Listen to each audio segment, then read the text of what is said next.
এবারে ফাঁস হলো এক চাঞ্চল্যকর তথ্য। জানা গেছে হাসিনার গোপন কারাগারে আটকে রাখা হতো শিশুদেরও, তাদেরকে দেয়া হতো না মায়ের দুধ। ছাত্র জনতার অভ্যুত্থানের মুখে দেশ ছেড়ে ভারতে পালিয়ে গেছেন শেখ হাসিনা। এরপর থেকে একের পর এক প্রকাশ্যে আসছে ফ্যাসিস্ট এই প্রধানমন্ত্রী ও তার পরিবারের নানা অপকর্ম। তার আমলে ঘটা ভয়ঙ্কর এক অপারেশনের তথ্য প্রকাশ করেছে তুরস্কের সংবাদ মাধ্যম টিআরটি ওয়ার্ল্ড। এতে বলা হয়েছে, পলাতক প্রধানমন্ত্রী শেখ হাসিনা তার গোপন কারাগারে আটকে রাখতেন শিশুদের, এমনকি তাদের পান করতে দিতেন না মায়ের দুধ। কিন্তু অবুঝ শিশুদের ওপর কেন এই অত্যাচার করা হতো, এ বিষয়ে কি জানিয়েছে তুরস্কের সেই সংবাদ মাধ্যমটি, তা নিয়ে বিস্তারিত থাকছে প্রতিবেদনের বাকি অংশে। কেটিভি নিউজ 24 চ্যানেল থেকে আপনাদের সাথে আছি আমি মাহমুদ রওয়াজ।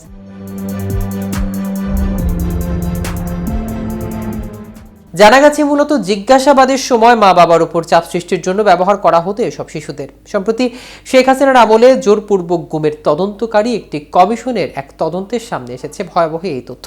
মঙ্গলবার এক প্রতিবেদনে এই তথ্য জানিয়েছে তুরস্কের রাষ্ট্রীয় গণমাধ্যমটি। প্রতিবেদনে বলা হয়েছে, বাংলাদেশের গোপন আটক কেন্দ্রে বন্দী শত শত লোকের মধ্যে বেশ কয়েকটি শিশুও ছিল বলে জানিয়েছেন বর্তমানের ক্ষমতাচ্যুত প্রধানমন্ত্রী শেখ হাসিনার আমলে জোরপূর্বক গুমের তদন্তকারী একটি কমিটি। জোরপূর্বক গুমের তদন্তকারী এই কমিশন মঙ্গলবার প্রাথমিক প্রতিবেদনে বলেছে, অন্তত অর্ধ ডজন শিশু তাদের মায়ের সঙ্গে মাসের পর মাস কারাগারে বন্দী ছিল। আটক মা বাবাকে মানসিক চাপ দেওয়ার জন্য শিশুদের ব্যবহার করা হতো, যার মধ্যে শিশুদের দুধ পান করতে না দেওয়ার মতো ভয়াবহ ঘটনাও রয়েছে। 2024 সালে 5 আগস্ট ছাত্র জনতার গণ অভ্যুত্থানের মুখে ভারতে পালিয়ে যান সাবেক প্রধানমন্ত্রী শেখ হাসিনা। বর্তমানে তিনি সেখানে আছেন। বৈষম্য বিরোধী ছাত্র আন্দোলনে চলাকালে জুলাই ও আগস্টে সংঘটিত গণহত্যা, মানবতা বিরোধী অপরাধের অভিযোগে ইতিমধ্যেই হাসিনার বিরুদ্ধে গ্রেফতারি পরোয়ানা জারি করেছে আন্তর্জাতিক অপরাধ ট্রাইব্যুনাল। হাসিনা সরকারের বিরুদ্ধে রাজনৈতিক প্রতিপক্ষের শত শত নেতাকর্মীকে বিচার বহির্ভূত হত্যা এবং আরও শত শত মানুষকে বেআইনিভাবে অপহরণ ও গুমসহ ব্যাপক মানবাধিকার লঙ্ঘনের অভিযোগ আনা হয়েছে।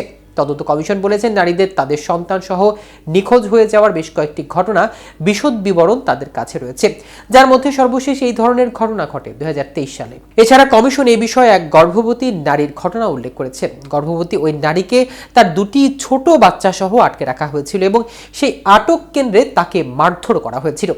কমিশনের প্রতিবেদনে বলা হয়েছে, এগুলো কোনো বিচ্ছিন্ন ঘটনা নয়। কমিশন বলেছে, একজন প্রত্যক্ষদর্শী তদন্তকারীদের গোপন কারাগারে এমন একটি কক্ষ দেখিয়েছেন যেখানে তাকে শিশুকালে তার মায়ের সঙ্গে বন্দী করে রাখা হয়েছিল। আর এই ঘটনা কেন্দ্রটিকে পরিচালনা করত আধা সামরিক বাহিনীর র্যাব। কমিশনের প্রতিবেদনে লেখা হয়েছে, তার মা আর কখনোই ফিরে আসেনি। অন্য একটি ঘটনা, এক দম্পতি ও তার শিশুকে আটক করা হয়েছিল এবং জিজ্ঞাসাবাদের সময় বাবাকে চাপ দেওয়ার জন্য মানসিক নির্যাতনের অংশ হিসেবে শিশুকে মায়ের দুধ খাওয়ানো থেকে দূরে সরে রাখা হয়েছিল। দর্শক, আজ এ পর্যন্তই। ভিডিওটি সম্পর্কে কোনো মতামত থাকলে আমাদের কমেন্ট করে জানাতে পারেন। সাথে সাথে নিয়মিত আপডেট পেতে কেটিভি নিউজ 24 এর সাথে থাকুন। ধন্যবাদ সবাইকে।